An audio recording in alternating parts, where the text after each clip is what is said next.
bójú ẹni bá tún ti rọ́dún o bébí dandan ni kẹ́ni ó ṣọpẹ́ orí kádùn.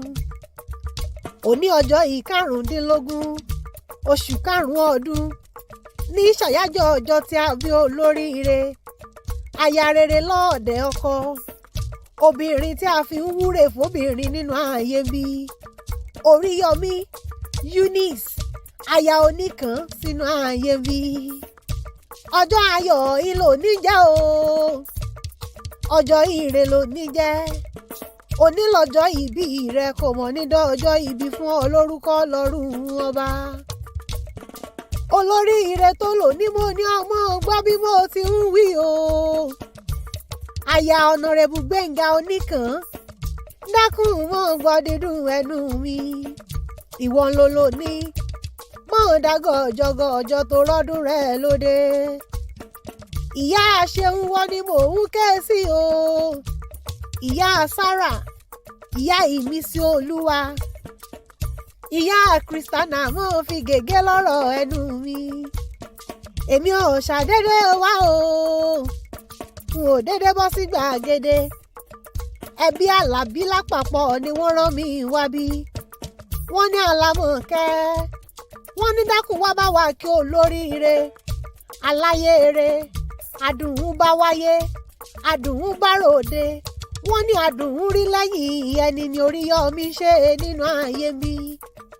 Wọ́n ní bó ti ṣe ni ọmọ ṣe lọ. Wọ́n nítorí ó dára nílé.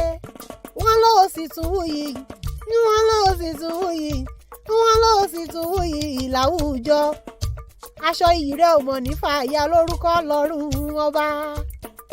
Ó ti ìyá gbéra nílẹ̀, mo fẹ́ bá ọ délé o. Ó bá gbéra kankan jájọ wá délé àwọn bàbá rẹ̀.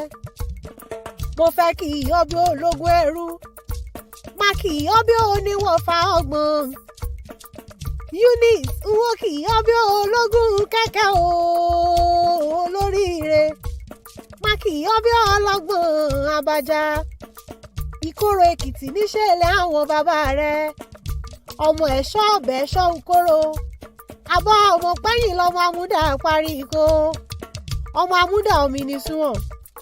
Ẹ̀ṣọ́ ọ̀bẹ límórí kò rí. Kàn ń rí bọ̀ ní ṣàhánjọ. Ìrèké arágan ìdùn bọ ọgọ iyọ̀. Ìrèké arágan ìdùn bí oyin mọ̀mọ́ lúlé lọ́nà ọ̀bẹ.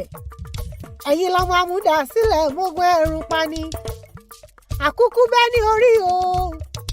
Àkúkú bẹ́ ní orí sàn jogun ẹ̀rùn lọ lúlé lọ́nà ọ̀bẹ. Ọmọ eruku yọ̀yọ̀ ọ̀nà ọ̀bẹ. Ọmọ amíyùn tẹ́pẹ̀pẹ́ àjà ni wọ́n ń pò kí ilé àwọn bàbá rẹ̀. Ẹ̀yin lọ́mọ ajísùnwọ̀n ajíre ni. Ajífọ̀ ọjọ́ gbogbo dára bí egbin. Ọmọ alágbàlá àdéwúre. Wọ́n mọ̀ pé òòṣà òkè jẹ́ dàbí onílé yìí o. Bí wọ́n bá dàbí onílé yìí ńkọ́, wọn ò ní lè fi wájọ́ onílé yìí rárá. Aya Onikan, ó tún ti yájá ń bá ọdẹlé ọkọ rẹ̀. Ìlàjẹ níṣẹ́ ilé olówó orí rẹ̀. Ọmọ abóyìnbó ṣòwò má pàdánù. Alàgbàlúgbò omi bébè nìlàjẹ fi ń ṣe ẹyẹ. Iwájú omi ni, ẹ̀yìn omi ni, ọ̀tún òun òsì omi ní ṣe. Ẹ̀yin lẹ́lẹ́dẹ̀ o, bẹ́bẹ́ yìí lẹ́la kan, ẹ̀yin lẹ́tún mọ́ ojú ẹja nínú omi.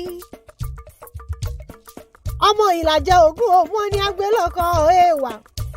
Àbọ̀ ọmọ pé nílé ọkọ rẹ ni. Ẹ̀yin lọmọ olówó ṣe bí ọba. Ọmọ alẹ́ bí oṣù máa fa ara sí. Ọmọ aróhùn bóyìn bó ṣàná. Ọmọ aṣàlẹ̀ jẹ̀jẹ̀ bí ẹni òróbìnrin rí. Àyè máa fúgè, àbọ̀ ọmọ pé nílé ọkọ rẹ ni. Àṣeyí ṣàmọ́dún o. Oriyomi Eunice aya Onikan, ẹ̀mí rẹ̀ tó ṣọdún èyí ni yóò ṣọ̀pọ̀lọpọ̀ nínú owó, nínú ohun rere gbogbo láṣẹ àdáni wáyé.